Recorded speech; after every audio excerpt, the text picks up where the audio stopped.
Ta thật sự không ngờ Độc Cô lại có một thê tử như vậy. Càng không hiểu nổi là ở nhà đã có Kiều Thi, sao hắn có thể dằn lòng đến miếu đèn sách chứ? Thấy sắc đổi ý. Không phải, chỉ là sâu trong nội tâm ta thỉnh thoảng nổi lên dục vọng mà thôi. Những tháng ngày giết người cướp của, cướp sắc năm xưa, thật sự đã quá xa rồi. Xa xôi như kiếp trước vậy.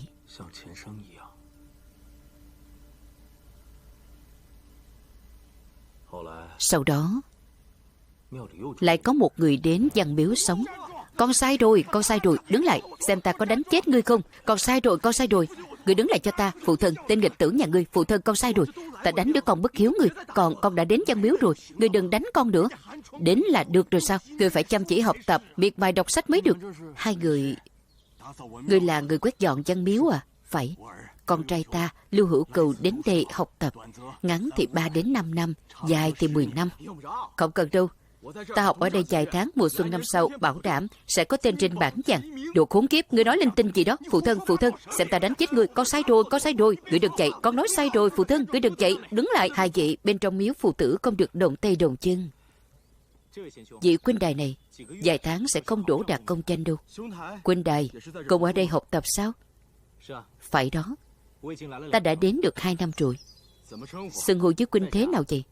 Tại hạ Độc Cô Hà Thúc, tiểu đệ Lưu Hữu Cừu, bái kiến huynh trưởng.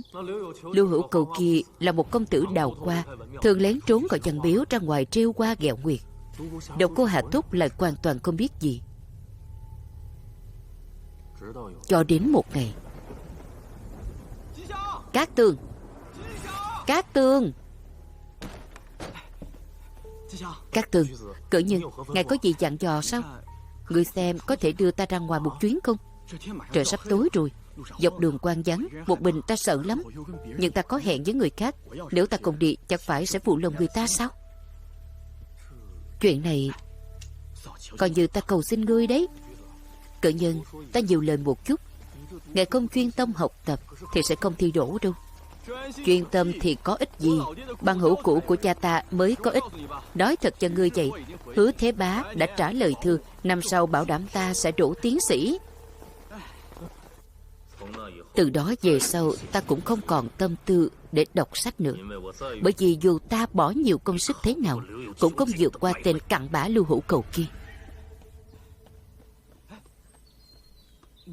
Cô là... Ta là nương tử của Độc Cô. Qua ra là tẩu phu nhân à? Nào, mau cùng ta vào sảnh phía đông uống trà. Mời bên này, mời bên này. Nào, nào, tẩu phu nhân, chậm thôi. Kẻ thấy sắc nội ý là Lưu Hữu Cừu. Có một hôm trời mưa, Lưu Hữu Cừu tính toán được Kinh Hồng sẽ đến, liền dụ Độc Cô Hà Thúc đi mua nến. Thơm quá. Ngươi nói gì vậy? Ta nói Kinh Hồng thơm quá. Tẩu phu nhân, để ta ôm nào. Làm càng. Bên ngoài mưa lớn như vậy, cho dù ta vốn đã nhát gan, nhưng mà bây giờ ta cũng muốn làm càng một lần. Ngươi buông ra. Những chuyện này Độc Cô nói hắn cũng tận mắt nhìn thấy, chỉ là tình huống có chút khác biệt.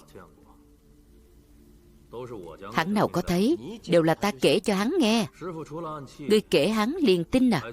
Ngoại trừ ám khí, sư phụ còn dạy ta một tuyệt kỹ, đó là dùng độc khiến người ta mê muội.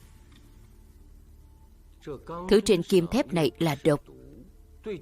Thứ ngươi dùng với Độc Cô là hương mê.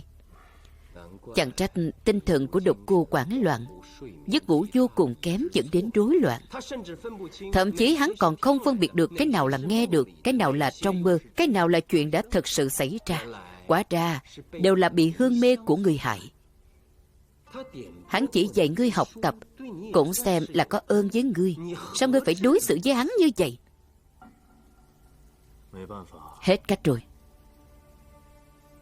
Ta đã thích Kinh Hồng.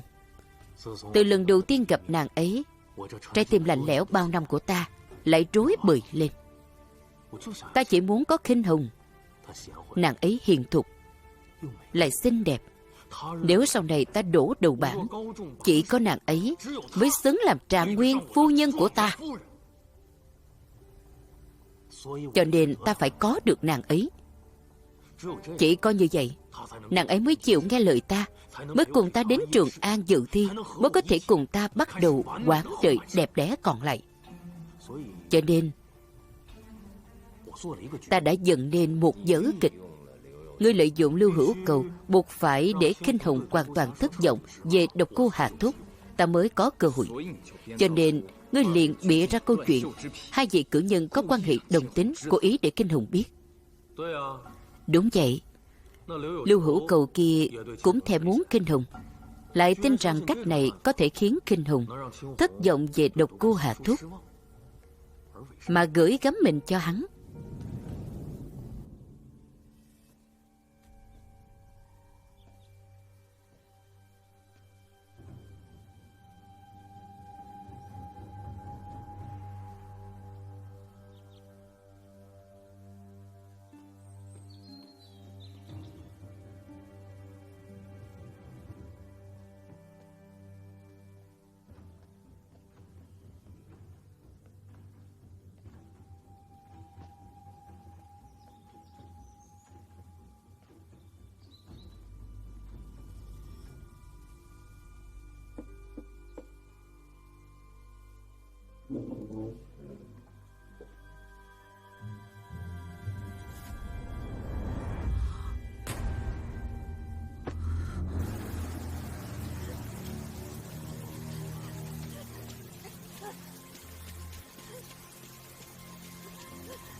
Ta đã thấy hết rồi.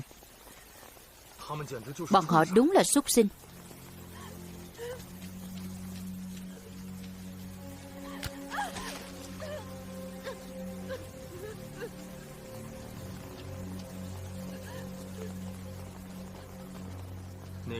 Hôm đó ta đã làm mọi cách niềm nở với Kinh Hồng.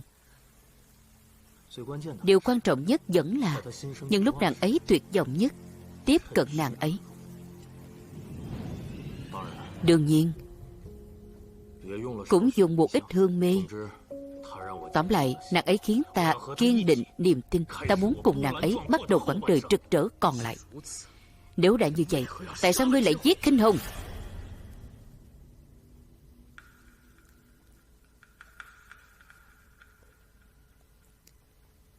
Đó là vì lúc ta giết Lưu Hữu Cầu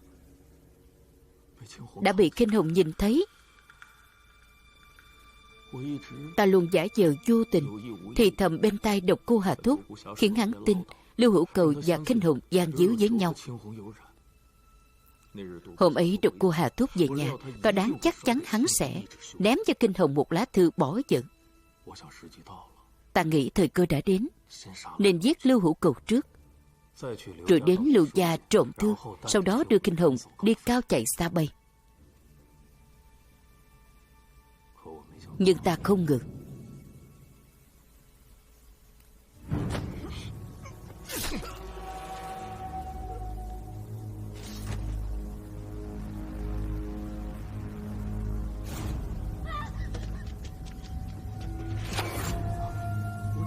ta chỉ quen tay tung kim thép ra.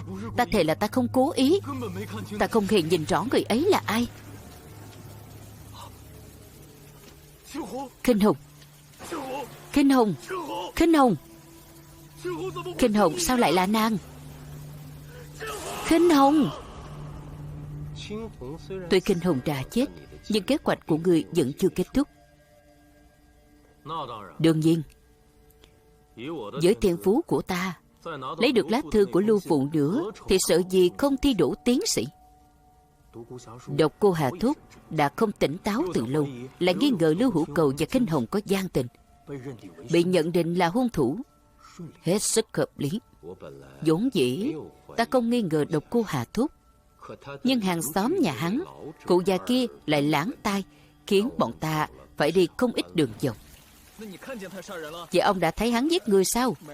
Không có. Có điều ta nghe thấy hắn nửa đêm mài dao. Tuy tối đó trời mưa, dù ta bị lãng tai, nhưng ta vẫn nghe rõ mồn một. Hắn đang mài dao. Để loại bỏ nghi ngờ trong lòng, hôm qua ta lại đến nhà độc cô Hà Thúc.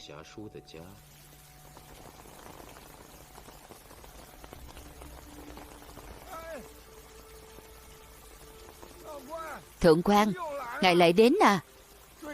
Có phải dạo này quanh đây lại có vợ nhà ai bị chồng mình giết không? Sao cụ lại nói vậy? Đêm hôm qua, đêm hôm kia, ta nghe thấy có người mài dao 2 đêm liền rồi. Tiếng mài dao ấy làm người ta sợ chết khiếp. Thật ra vốn dĩ các người không thể bắt được ta, đều tại ta xui xẻo, báu vật giấu trong văn miếu bị Đông Lan phát hiện, do đó muốn đến Trường An. Ta không thể không đến Độc Cô Gia lấy lộ phí. Độc Cô Gia có bạc gia truyền và được chôn dưới lu gạo. Là hôm ấy Kinh Hồng nói cho ngươi biết phải không? Đúng vậy.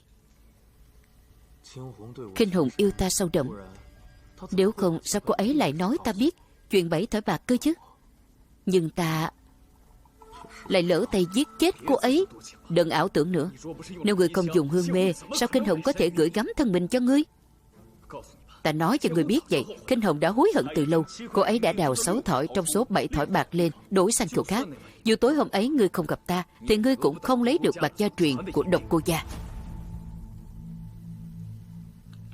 Độc Cô cũng không hề bỏ Kinh Hồng. Hai người đã làm lành với nhau rồi.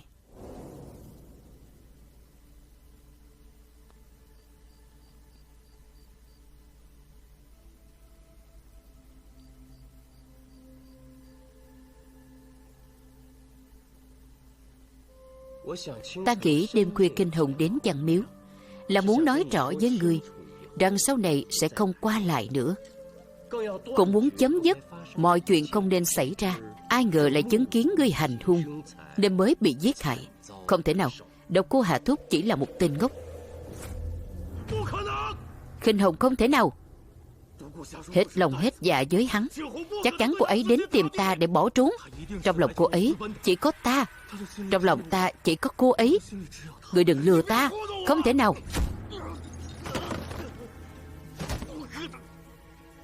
Ngươi mà cũng xứng làm người ư?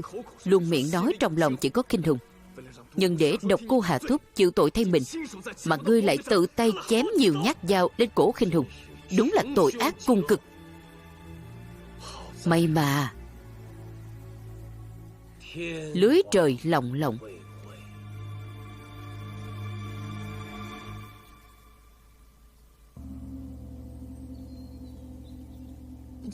Chàng đến Trường An chuẩn bị dự thi đi. Chàng chăm chỉ học hành bao năm, Khổng phu tử và tổ tiên Độc Cô Gia phù hộ chàng. Sang năm chắc chắn chàng có thể đỗ cao. Ta phải cùng chàng đến Trường An. Sau này chúng ta không bao giờ xa nhau nữa.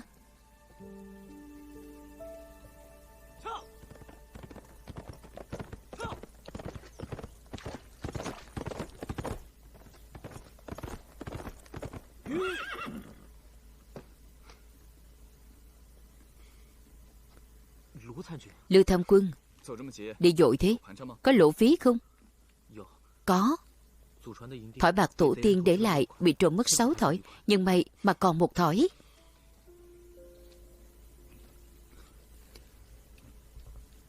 Sáu thỏi bạc kia không bị trộm mất, mà là Kinh Hồng chuyển xuống gầm giường. May mà Tô Tư Mã phát hiện, ngài ấy bảo ta trả cho ngươi.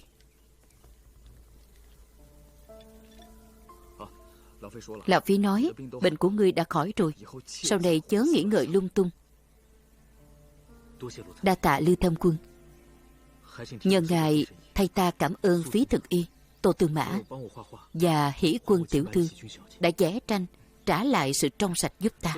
Nói đến Hỷ Quân tiểu thư, Cô ấy nhờ ngươi giao lá thư này cho Thị Lang lại bộ Bùi Kiên. Thị Lang lại bộ ư? Quan lớn như vậy, sao ta gặp được chứ?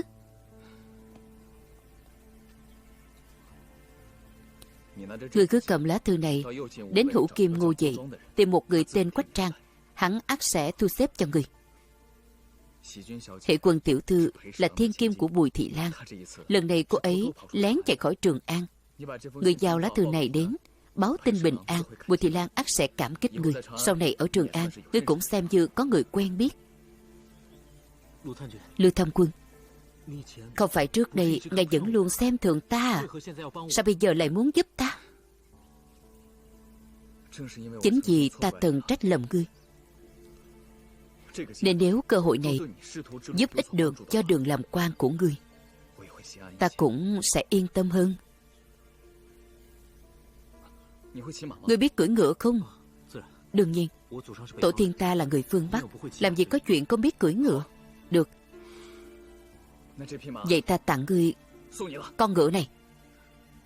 Vậy ngài, chẳng phải ngài sẽ phải đi bộ về thành sao? Vừa hay ta cũng ngắm nhìn non nước hữu tình ở Nam Châu này luôn.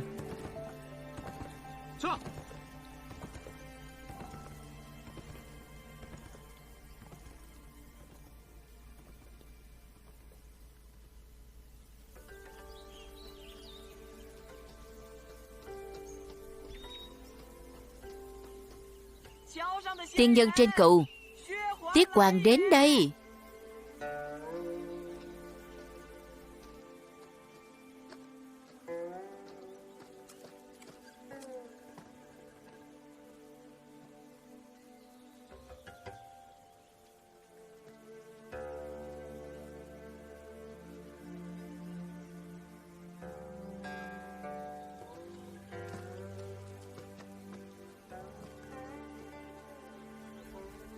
Đa tạ Trung Lang tướng. Trung Lang tướng làm gì vậy? Trong vụ án hành hung ở Văn Miếu, ta nhiều lần dò đoán cho rằng Độc Cô Hà Thúc là hung thủ. Nếu không có tiểu thư thì ta đã mắc sai lầm lớn từ lâu. Tại đây Lưu Lăng Phong xin cảm tạ. Ta không dám nhận đâu. Trung Lang tướng không so đo chuyện cũ, đặc biệt mời ta đến dạo chơi thắng cảnh Cù Đá. Hệ Quân cảm kích vô cùng. Hai người đừng có mà cảm ơn qua lại nữa. Ta cứ tưởng thanh niên các người đi nhanh, qua trà chạy một mạch lên trước là để tránh mặt bọn ta mà tâm sự với nhau. Rõ ràng ông biết ta có chuyện muốn nói với Hệ Quân, mà các ông còn theo nhanh như vậy. Lão phí, lại say rượu, có thể thông cảm. Tôi vô danh ngài là Tư Mã, lại là nghĩa huynh của Hệ Quân, cũng không biết điều vậy ư? Nói như ngài thì là lỗi của ta sao?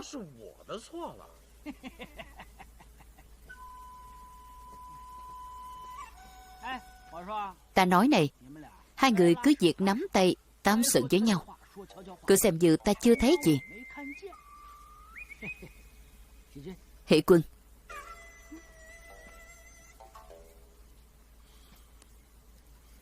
Hệ Quân à, cô và Lưu Lăng Phong sắp có chuyện vui. Không biết lúc còn sống Kê sư công có thể uống rượu mừng không đây? Ngài...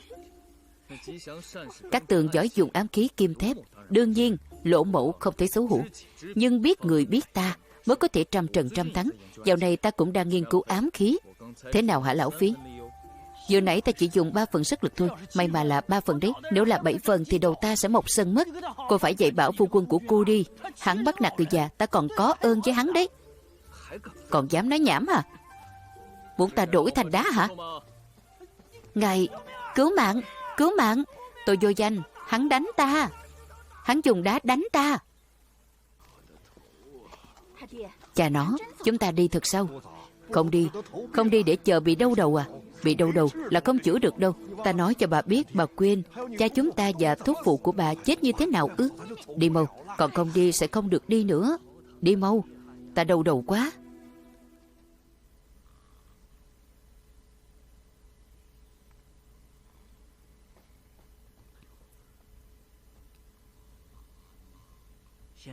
Quyền lệnh.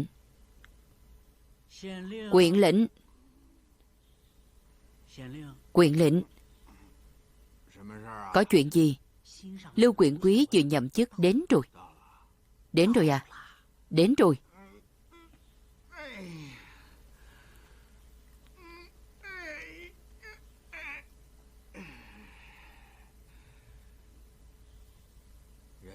Hắn đâu? Đã vào phòng phía Tây làm việc, đang đọc hồ sơ vụ án. Cái gì? Vừa đến nhậm chức, không đến bái kiến quyện lệnh này, lại giao thắng phòng phía Tây xử lý vụ án. Sao có thể như vậy? Nghe nói hắn là thân tín của Tư Mã Châu ta, trước đây còn từng làm trung lang tướng Kim Ngưu Dị ở Trường An. Đấy là trước kia mà. Dù hắn từng làm tể tướng, bị đày đến chỗ ta thì hắn cũng chỉ là một huyện quý.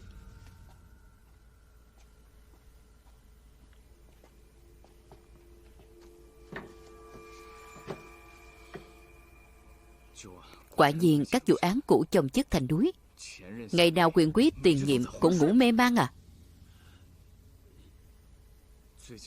Sao dạo này có nhiều vụ án cưỡng hiếp giết người thế? Từ mùa đông năm ngoái đến giờ đã có hơn 10 nữ tử bị hại, lại còn đều bị chặt đầu. Các người cứ ngồi nhìn các vụ án liên tục xảy ra sao? Khi còn ở đây, quyền quý tiền nhiệm cũng từng đưa ta đi điều tra, lục soát khắp huyện thành, cũng không tìm ra nơi ẩn náu của hung thủ. Hơn nữa còn gây án vào ban đêm, hành tung thất thường, thậm chí còn có người nói là ác quỷ tóc trắng hại người.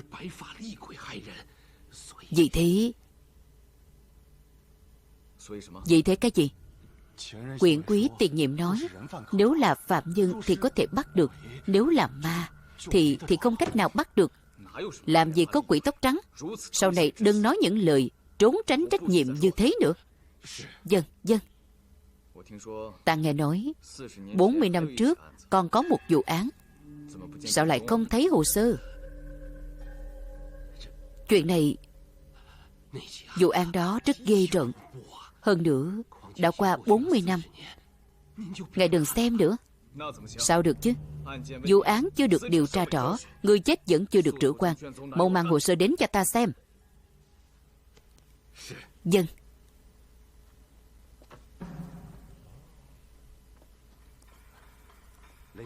Lôi quyện lệnh, ngài đến rồi. Ta không đến mà được sao? Quyện quý tân nhiệm đến nhậm chức, không đến bái kiến bổn quyện lệnh. Bổn quyện lệnh chỉ đành đến bái kiến hắn thôi.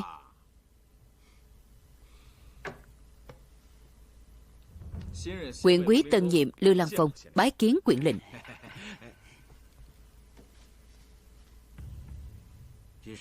Nếu là mới đến nhậm chức, tại sao không đến bái kiến ta, mà đã đến thẳng sảnh Tây xử lý công việc?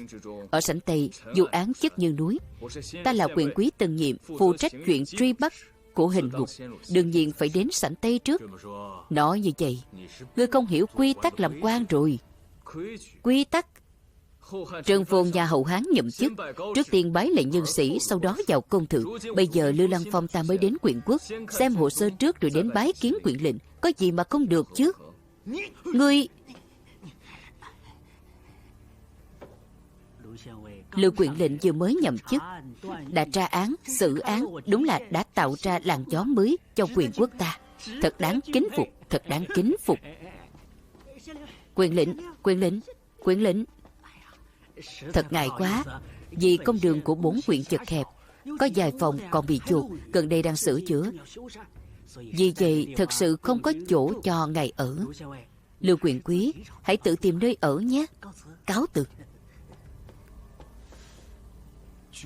Theo như ta biết, trong huyện có nơi để quan viên mới đến ở. Không cần. Quyền quốc có nhà cho thuê không? Thế thì có. Vậy được. Thuê nhà cho quan ở cũng không phải chuyện hiếm có. Ở Trường An và Nam Châu đều có những con phố nghèo khổ. Không ngờ quyện quốc này nơi nào cũng nghèo khổ như vậy. Chuyện này không liên quan đến sư phụ. Sư phụ đến đây chỉ cần bắt kẻ gian là được rồi.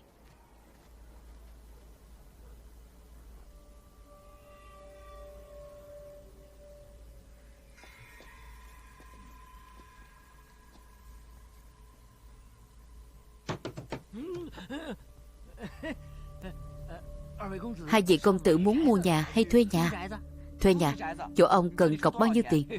Vừa nhìn là đã biết đến từ nơi phồn thịnh. Bẩm công tử, cọc 1 tháng tiền thuê. Quy định này đã có từ hàng chục năm nay rồi.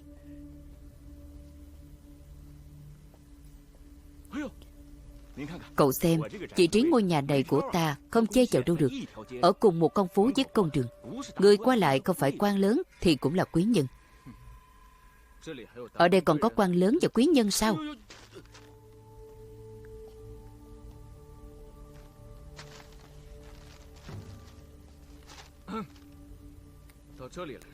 Đến đây ngủ, xem ra không phải lo lắng việc cho thuê nhà rồi.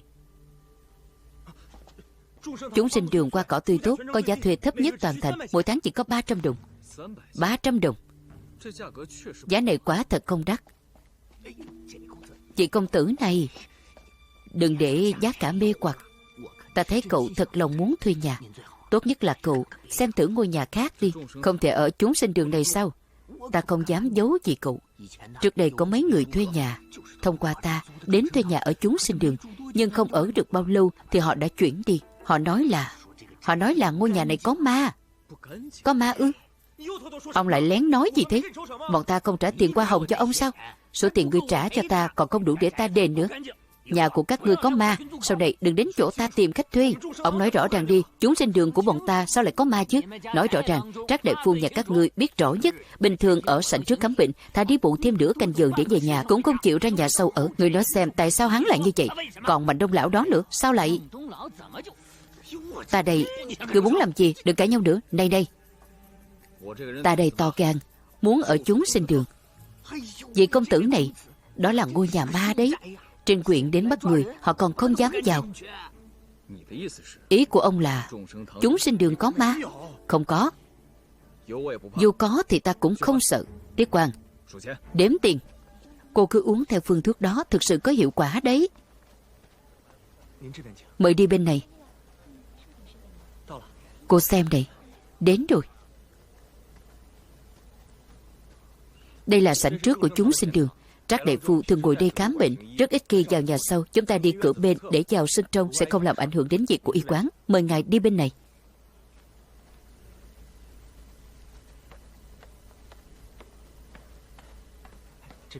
Bên này.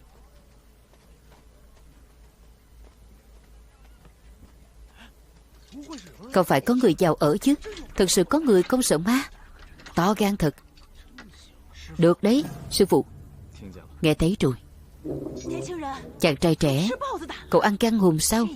Ngay cả khi quan phủ đến bắt tội phạm cũng không dám vào ngôi nhà này để lục soát. Có ma phải không? Ma gì vậy? Bà từng nhìn thấy sao? Nó từng chào hỏi bà chưa? Chuyện này thì không có. Đi. Nhà mấy người mới có ma đó. Thật là... Mời.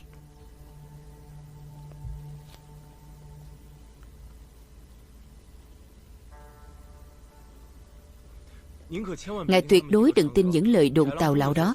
Cũ của Trác đại phu lúc còn sống là một danh y, giỏi nhất là điều trị chấn thương. Bệnh nhân gãy xương được chữa khỏi trong chớp mắt. Rất nhiều người dân đều được chúng sinh đường chữa khỏi. Sao có thể có ma chứ? Cậu của Trác đại phu chính là Mạnh Đông lão mà chủ tiệm nói sao? Đúng vậy, đó là tên quý của lão chủ nhân. Đây là Trác đại phu nhà ta. Tiểu thất, hai vị này là... Chủ nhân, có khách thuê nhà rồi. Chào Trác đại phu, sau này làm phiền rồi. Xưng hô với các hạ thế nào? Các hạ làm nghề gì? Quyện quý Tân Diệm, Lưu Lăng Phong. Quả ra là quyện quý. Lưu quyện quý, Trác lương thất lễ rồi. Không cần khách sáo. Quyện quý muốn ở chúng sinh đường thật sao? Đương nhiên. Ta đã trả 3 tháng tiền nhà rồi. Ngôi nhà này không chỉ trồng rải mà còn trồng nhiều cây cỏ. Lưu mũ đã quyết định ở đây rồi. Trong vườn sau của Quynh còn có lầu cát. Trông cũng không nhỏ. Không biết 300 đồng của ta có được thuê cả chỗ đó không? Dĩ nhiên là không. Vườn sau quan vắng bình thường luôn quá. Vậy chẳng phải đáng tiếc lắm sao? Ta sẽ trả thêm 200 đồng nữa. Có thể cho ta thuê luôn không? Hai sư đồ ta dùng để luyện võ. Không được. Tòa lầu cát này là nơi viết sách và luyện thuốc của cụ ta khi còn sống. Bây giờ đã sửa thành kho chứa dược liệu.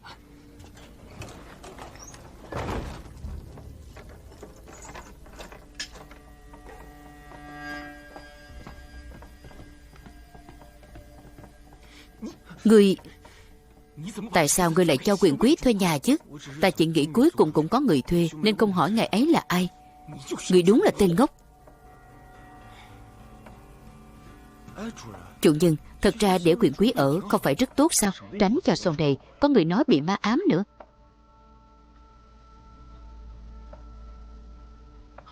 Kể ra, nói vậy nghe cũng có lý.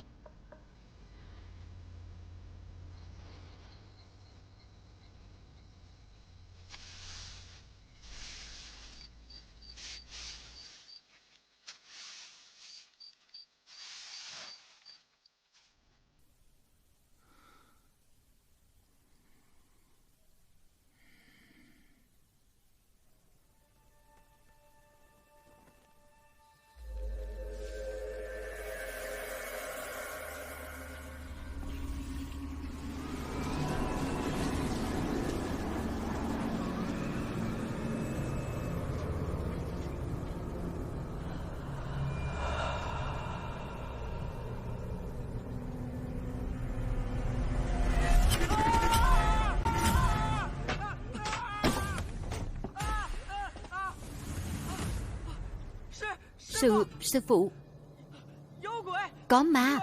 Ma.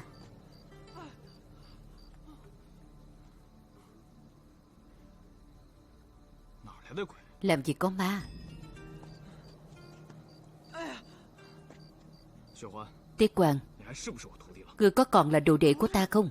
Không phải, khi nãy ta thật sự nhìn thấy một con ma tóc trắng bay về phía ta. Anh nói dớ dẫn.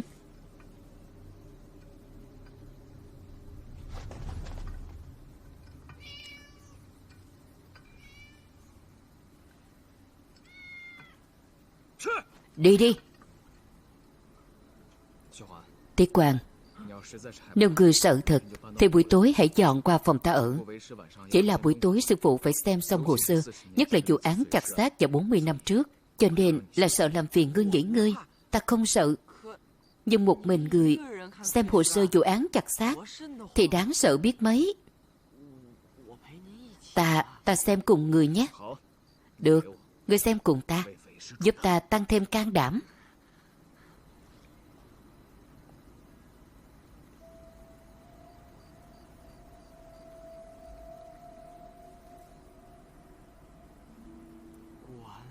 Quảng Tử Quân. Giỏi đấy. Biết hết 3 chữ này. Đọc đúng hết à? 3 chữ này có nghĩa là gì vậy?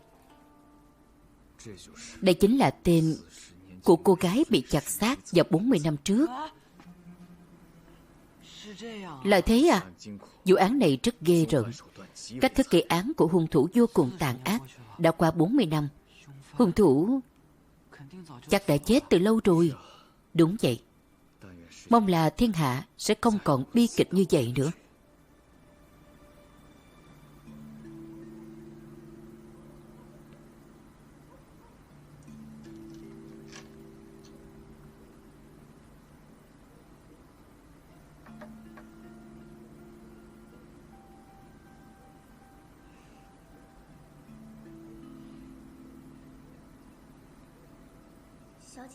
Tiểu thư, ban đêm đừng soi gương. Nhà đầu thối nhà em còn cần em quản ta sao? Em nào dám quản tiểu thư. Chỉ là em nghe nói ban đêm soi gương. Nói đi. Thế nào? Không lẽ trong gương còn có ma sao?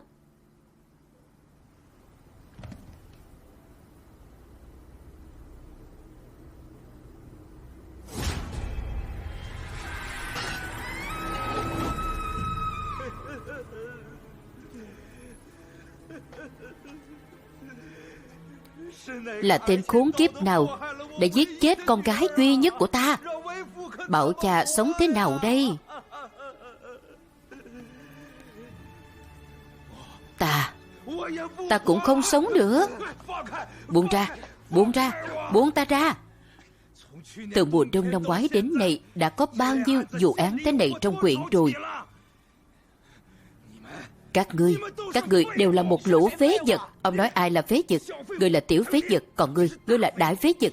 Dù cho hôm nay các ngươi đánh chết ta, thì ta cũng mắng các ngươi là phế vật. Đây là Lưu quyền quý mới đến. Thần là mệnh quan triều đình, hưởng bổng lộc của triều đình. Mắt thấy quyền quốc có bao nhiêu nữ tử chết thảm dưới tay dâm tặc. Đây không phải là phế vật thì là gì? Thế nào? Hiếp dâm giết người rồi chặt đầu. Cách thức ghi án giống với 11 vụ án trước. Có lẽ là do cùng một hung thủ gây ra.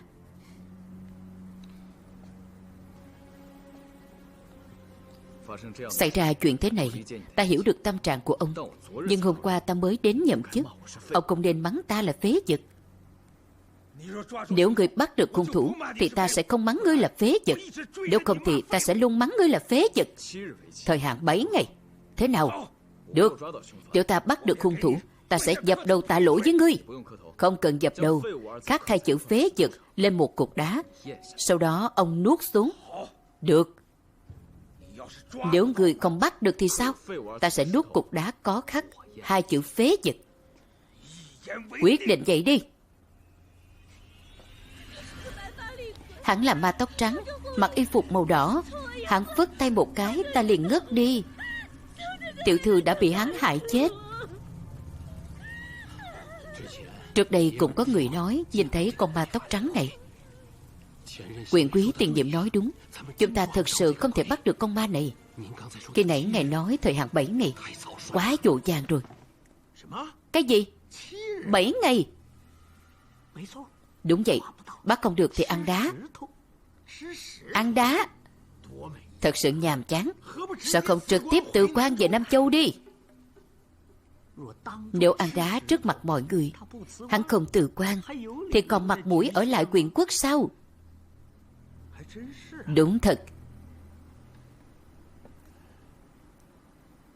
Người nói xem, đây là chuyện tốt hay là chuyện xấu đây? Đương nhiên là chuyện tốt rồi. Nếu 7 ngày bà phá được án, hắn cũng chỉ làm việc cho ngài. Công lao đương nhiên sẽ thuộc về quyền lệnh ngài. Nếu trong 7 ngày mà không phá được án, vậy thì hắn sẽ cút xéo, sẽ có một quyền quý khác đến. Nhất định sẽ là người hiểu quy tắc, nghe lời đại nhân sai khiến. Có nghĩa là kiểu gì chúng ta cũng sẽ không chịu thiệt. Đúng vậy. Được. Theo 4 quyển lệnh đến sảnh Tây. Chốt hạn 7 ngày này với hắn.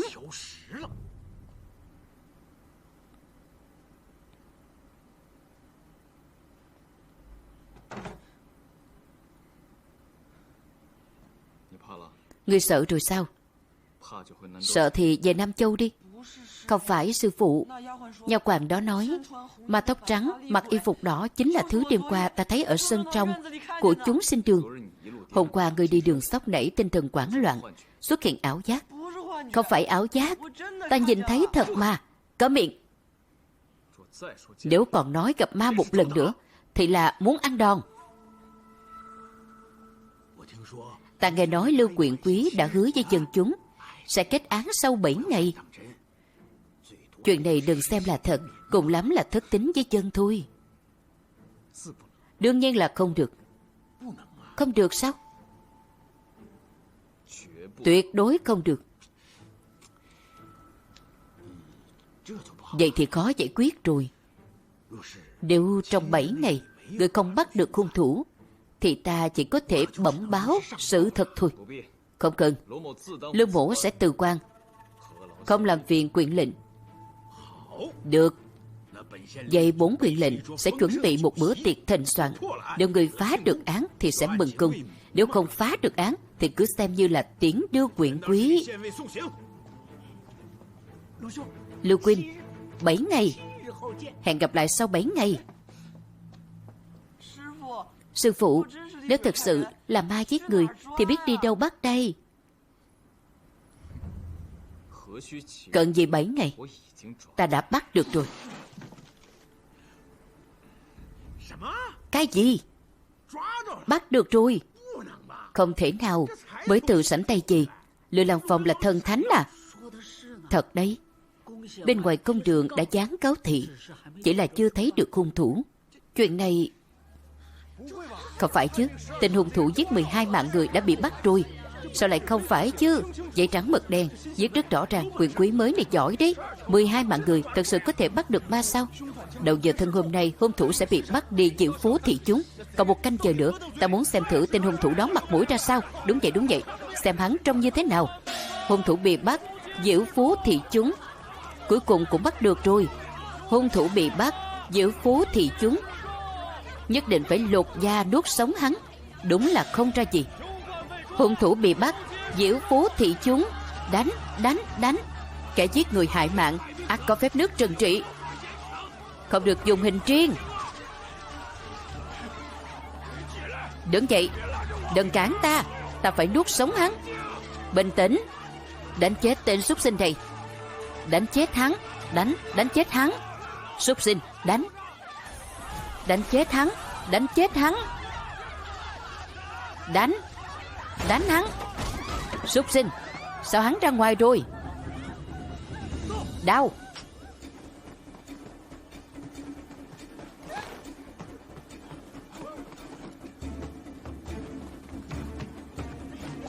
Làm gì vậy? Rau của ta. Có chuyện gì vậy? Nhìn gì chứ? Làm gì thế này? Nguy hiểm. Cẩn thận, làm người ta sợ muốn chết.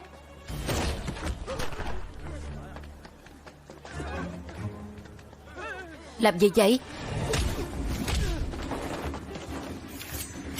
Tránh xa ra, mau lên.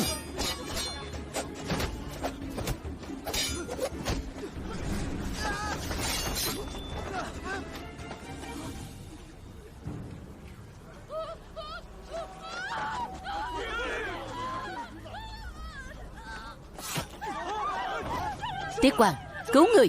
Dân.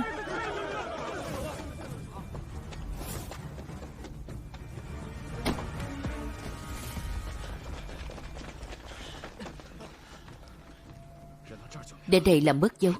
Hắn không thể thoát khỏi Quyền quốc. Đã phong tỏa cổng thành theo lệnh của ngài từ lâu. Sư phụ, ta đã cử người đưa người bị thương đến chỗ đại phu để khám. Được. Lão kỳ trưởng, Tiết Hoàng, mỗi người dẫn theo 4 người chia làm 3 ngã, tìm từng nhà một. Tuân lệnh. Dân. Tiết Hoàng, giờ này đánh với kẻ kia, hắn là người chứ không phải ma. Đây chính là lúc học trò ta lập công. Sư phụ yên tâm đi.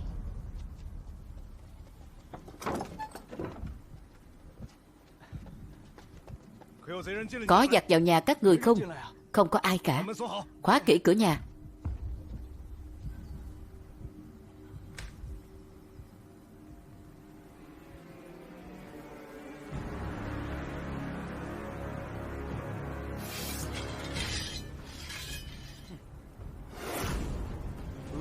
Ác tặc, ta xem ngươi chạy đi đâu.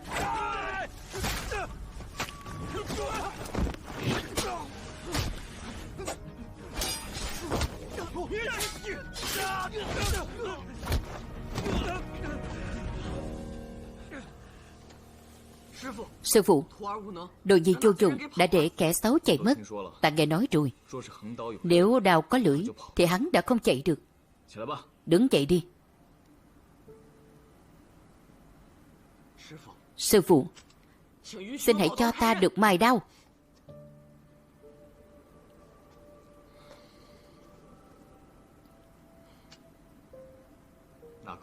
Không được. Ngươi còn nhỏ, tâm trí chưa ổn định. Đao mà mài sắt, cả người ngươi sẽ nhiễm sát khí. Thế thì không ổn. Đứng dậy đi. Sư phụ. Được rồi. Hôm nay học trò ta dũng mãnh, sư phụ thấy rất vui. Quýt này tươi lắm. Lưu quyền quý. Ừ. Lưu quyền quý, chào cụ. Xem mua tí đi.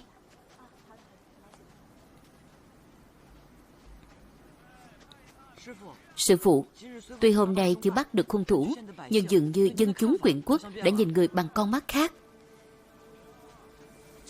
Thật ra từ khi đến Nam Châu, nhất là lần này đến Quyền quốc, ta phát hiện thiên hạ này không giống trước đây ta từng nghĩ. Trước đây ta nghĩ trong lãnh thổ đại đường đâu đâu cũng ca múa thái bình, dân chúng sống giàu sang, no ấm. Thật ra là ta không hề biết nỗi khổ ở dân gian, còn luôn miệng nói quan tâm đến xã tắc. Đúng là nực cười. Đơn cử như Quyện Quốc, khí độc nặng nề, bệnh đau đầu tràn lan, dân chúng khốn khổ. 10 người thì có 8-9 người nghèo khổ, người dân sống rất khổ sở. Quyền quý tuy nhỏ nhưng cũng có trọng trách, thật sự nên làm thêm nhiều việc cho dân chúng. Có sư phụ như người là may mắn to lớn của Tiết Hoàng này.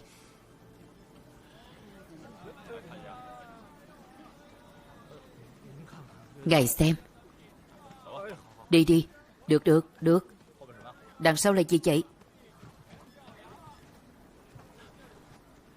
Lưu quyền quý, để hắn đi đi.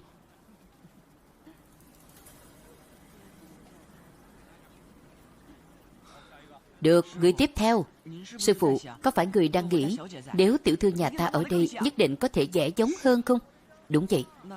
Vậy giờ ta sẽ gửi thư bảo tỷ ấy đến Quyện Quốc giúp người. Nhiều chuyện. Quyền quý, tuy chân dung vẽ không giống lắm, nhưng chí ít cũng có 8-9 huynh đệ từng gặp kẻ xấu đó. Hắn có một cánh cũng đừng hòng thoát khỏi Quyện Quốc. Sau khi trời tối, phiền các huynh đệ lục soát toàn thành thêm lần nữa, không sợ rút dây động rừng. Rõ.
Lưu quyền quý, ngài Trắc Lương, sao huynh lại ở đây? Dạo này có nhiều người dân bị đau đầu. Ta vừa xong việc xem xét thảo dược. Xem xét thảo dược ư? Không dẫn người làm theo, cũng không xách cái đèn lồng à? Người làm về trước rồi. Khi ở kho ta có cầm đèn, lúc đi đã thổi tắt rồi. Đêm nay trăng sáng, không cần xách đèn lồng.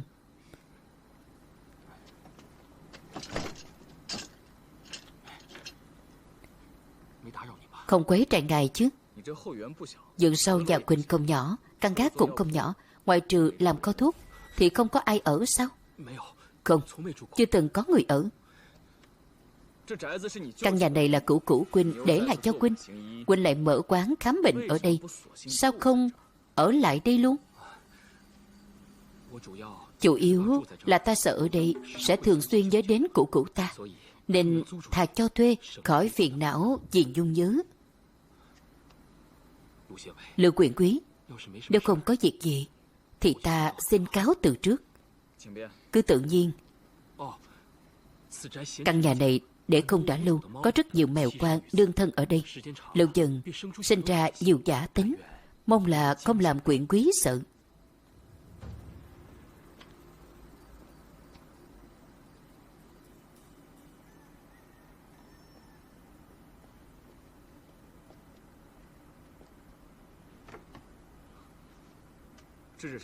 Đây là gì? Quyền thừa bảo ta mang đến cho ngài. Bảo là sắp tới phải dục nộp thuế. Sư phụ, Diệp Quyền thừa còn nói miếu Long Dương bị dột, muốn người dẫn người đi sửa.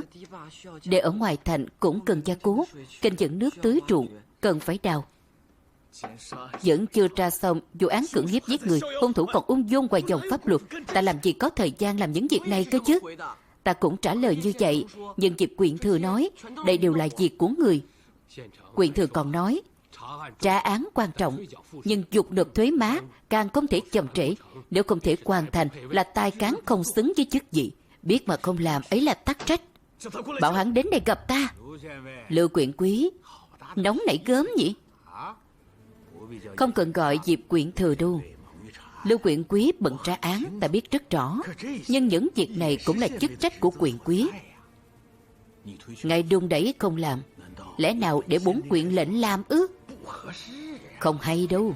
Ngài... Đúng là không hay. Ta làm là được.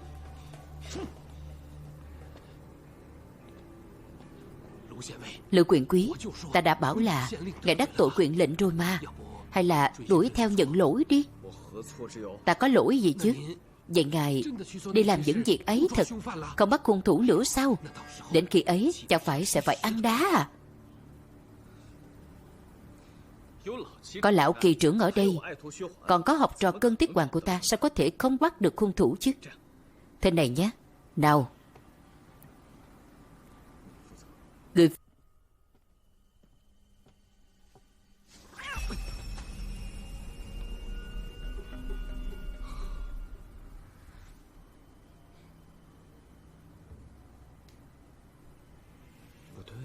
Không đúng. Rõ ràng có 2 tầng, nhưng trong kho thuốc lại không thấy có cầu thang.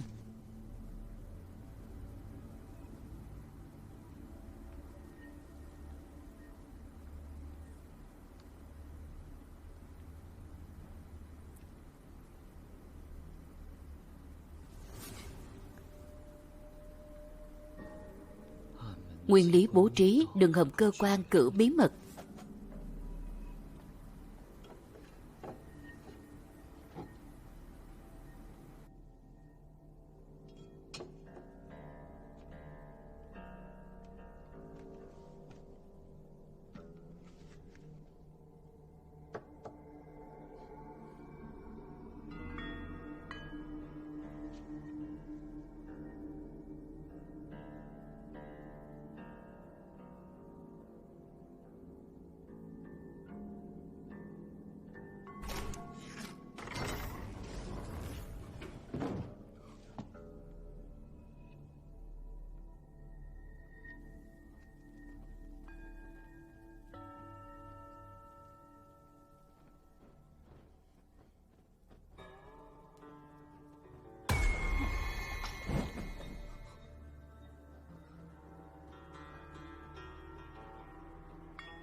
Sư phụ.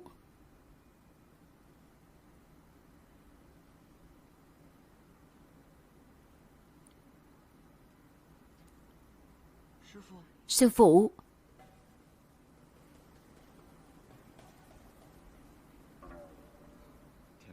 Trời sáng rồi.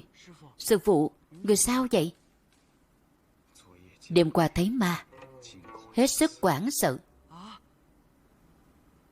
Ở đây có ma thật à? Sư phụ thấy rồi à? Ta nghĩ cả đêm, cuối cùng cũng hiểu sao lại có ma. Chính vì con người sẽ sợ hãi khi đối diện với ẩn số.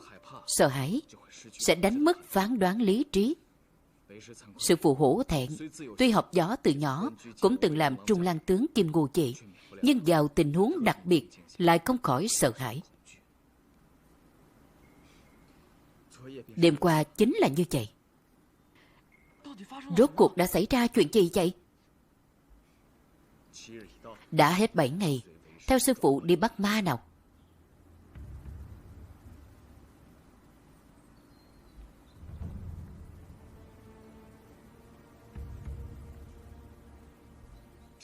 Tuy mấy ngày nay ta bận việc trong thành ngoài thành, nhưng các huynh đệ cũng không rảnh rang. Lư Long Phong xin cảm tạ.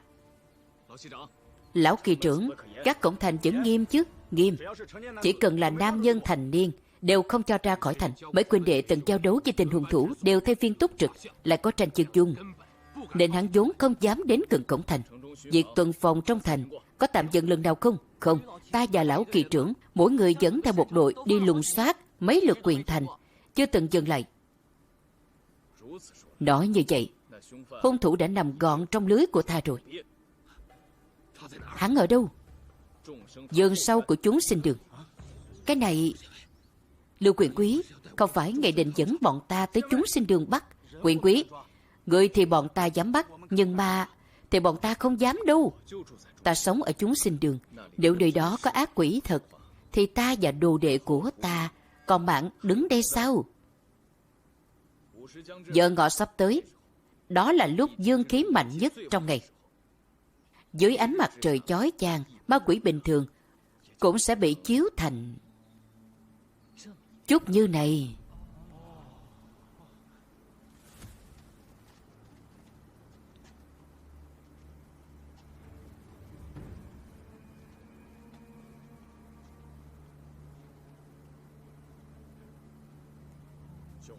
Tiết Quang, Quan Quy ở đâu? Quan phủ bắt kẻ gian, bách tính tránh đường. Quan phủ bắt kẻ gian, bách tính tránh đường. Quan phủ bắt kẻ gian, bách tính tránh đường.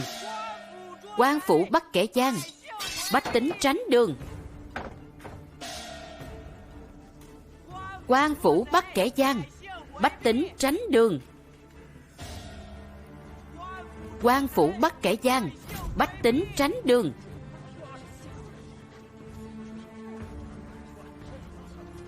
Các người muốn làm gì? Lưu quyền quý, ngài muốn làm gì thế? Bắt Trác đại phu lại trước, không cho hắn la hét, bắn tin cho hung thủ. Rõ. Các ngài được phép gõ chiên mà lại không cho ta hét. Làm gì thế? Thả ta ra.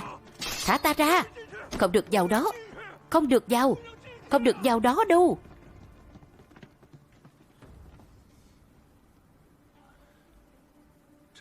Nơi này đâu có ai. Đừng vội. Trong kho thuốc này có cơ quan mật đạo, tiện cho hung thủ thuận tiện hành động, nên mới bắt Trác Lương. Nghe thấy chưa? Mật đạo nằm sau ngay chỗ này. Phải dỡ cánh cửa bí mật này cho ta. Rõ.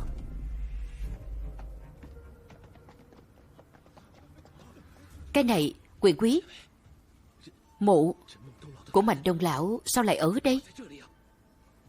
Cho nên mới có người mượn nơi này để giả thần giả quỷ. Lục soát.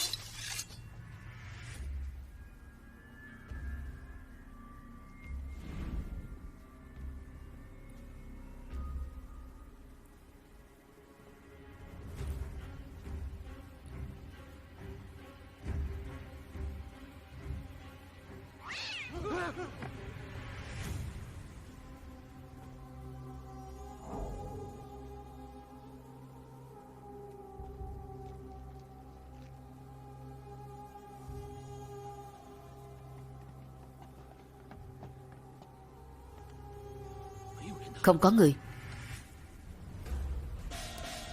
Hung thủ ở ngoài cửa sổ. Hung thủ ngoài cửa sổ. Hung thủ ngoài cửa sổ. Hung thủ ngoài cửa sổ. Hung thủ ngoài cửa sổ.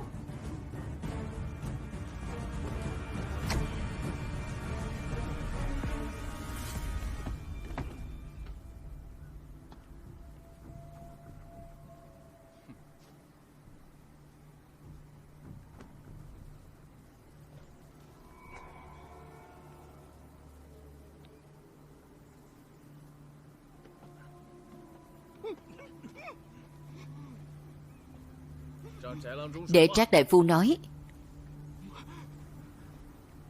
Súc sinh, thì ra là ngươi. Cái đồ súc sinh nhà ngươi. Súc sinh. Ngươi biết hắn. Tên súc sinh này, dù có lột da ra ta cũng nhận ra. Hắn là Lương Tam Khải, vốn là tên đạo tặc. Lúc trộm cướp, lưng chân, cổ chân đều bị ngã gãy cả.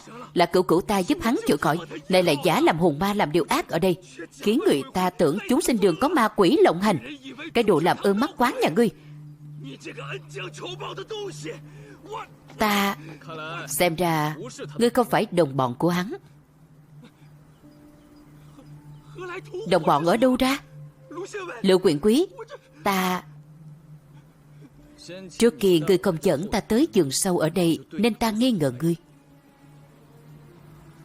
Đến khi ta nhìn thấy mộ của Mạnh Đông lão, ta mới hiểu ra là ngươi đang sợ việc ngươi xây mộ trong căn gác này bị ta phát hiện.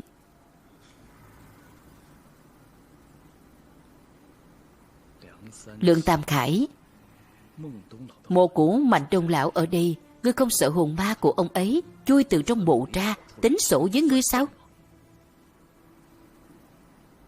Chuyện tới nước này, ta cũng không còn gì để nói. Đầu của những người bị ngươi hại hiện đang ở đâu? Cái này ta không thể nói cho ngươi được. Ác tặc to gan, láo xược. 12 nữ tử kia quả đúng là do ta hại, ta nhận. Nhưng các ngươi muốn kéo ta đi diễu hành thị chúng thì các ngươi không làm nổi đâu.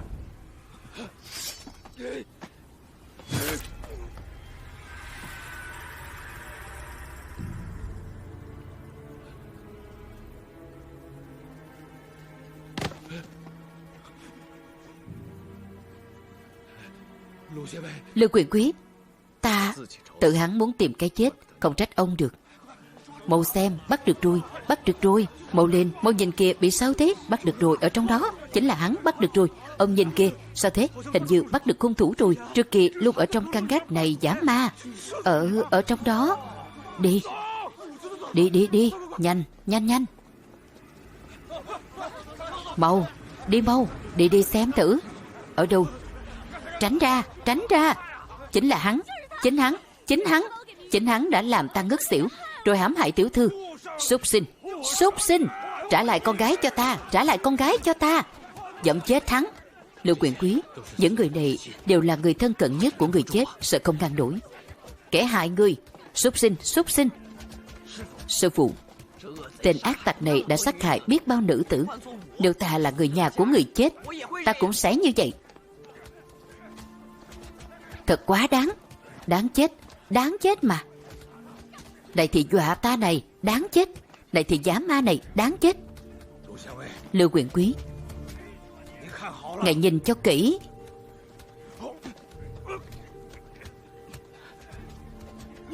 Ngài làm gì thế? Chẳng phải chúng ta đã nói rõ rồi sao? Hôm nay chưa đúng ngày thứ 7, hung thủ đã bị xử tử. Lưu Quyền Quý, ngài đã báo thù cho con gái ta. Hòn đá này ta tình nguyện nuốt. Đó chỉ là lời trong lúc tức giận, sao phải coi là thật? Sao vậy được? Toàn thể người trong Quyện Quốc đều biết vụ cá cược giữa ta và ngài. Nếu ta không thực hiện lời hứa, sau này ta đâu còn mặt mũi làm người. Huống hồ gì, hôm đó ngài vừa tới nhậm chức, ta liền nói ngài là phế vật. Ngài là mệnh quan triều đình, ta lại mạo phạm bề trên, đáng chịu trừng phạt tại đây. Mạo phạm bề trên khi nào?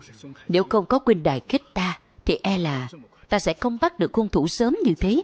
Dạ lại, hòn đá to như này, huynh nuốt vào nổi không? Đại hung thủ đã tự sát, nhưng phần đầu của người chết vẫn chưa rõ tung tích.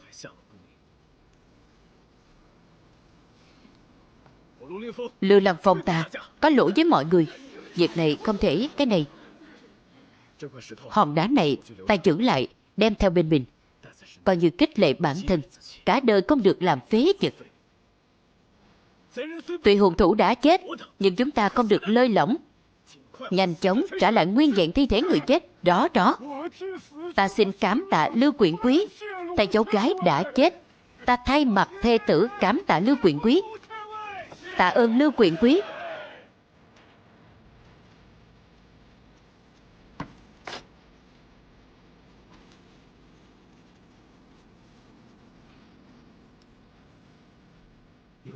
Có người quyền quý như vậy, là phúc của bách tính quyền quốc.